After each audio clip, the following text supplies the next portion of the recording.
My name is Ed Gourdin. I'm from Fort Mill, South Carolina. I'm married. I have a wife, DeWanda. I've been married since '98. I have two daughters. Alyssa's 21 and Jasmine is 16. What motivates me is just impacting others, allowing others, empowering others to be the best they can be, and allowing them to kind of stir up what's in them to be better. I got into ministry kicking and screaming. Essentially, God gave me a call. I was called into it. I start by working though. Start by working in the church. My wife kind of forced me to go to church early on. I wasn't really a church goer, so I kind of got in the spirit of that. And then, by working and getting involved with other people, it just felt natural. Aside from obviously God, but what motivates me is just trying to be better every day.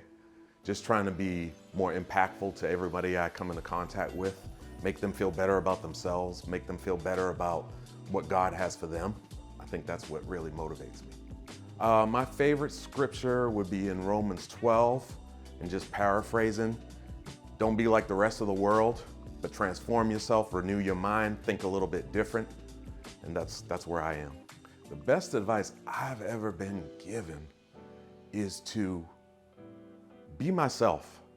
Don't try to be anybody else. Don't try to compete with anybody else. Just be the best me that I can be. My 18-year-old self, I would tell my 18-year-old self to shut my mouth, open my ears, and learn every single thing I can learn from every person I come into contact with, because they all add value to my life.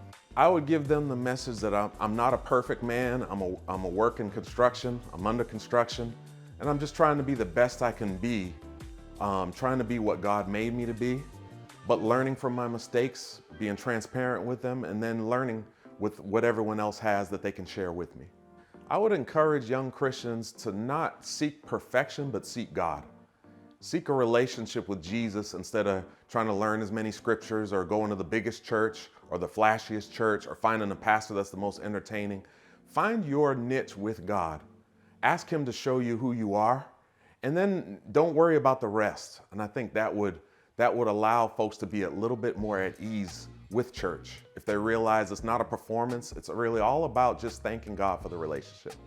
I would go oldie but goodie. I'd go to John 3:16. God so loved you that He gave His Son for you. And if you believe in Him, you won't perish but have everlasting life. And then in 17, He came not to condemn you, but that you might be saved through Him. And I think that's the encouraging thing, is He cared enough about you to give it all for you. So that means you're worth it. That means you're in His plan, and that means that God is going to do a great thing in you. Just like to encourage anybody who doesn't know the Lord, don't make it more complicated than it needs to be. Just ask God to show you what you need to do. Realize that you can't do it on your own. Call out to Him and ask Him to be God. And if you can start there, I promise you God's going to give you a journey that you'll never, ever, ever regret.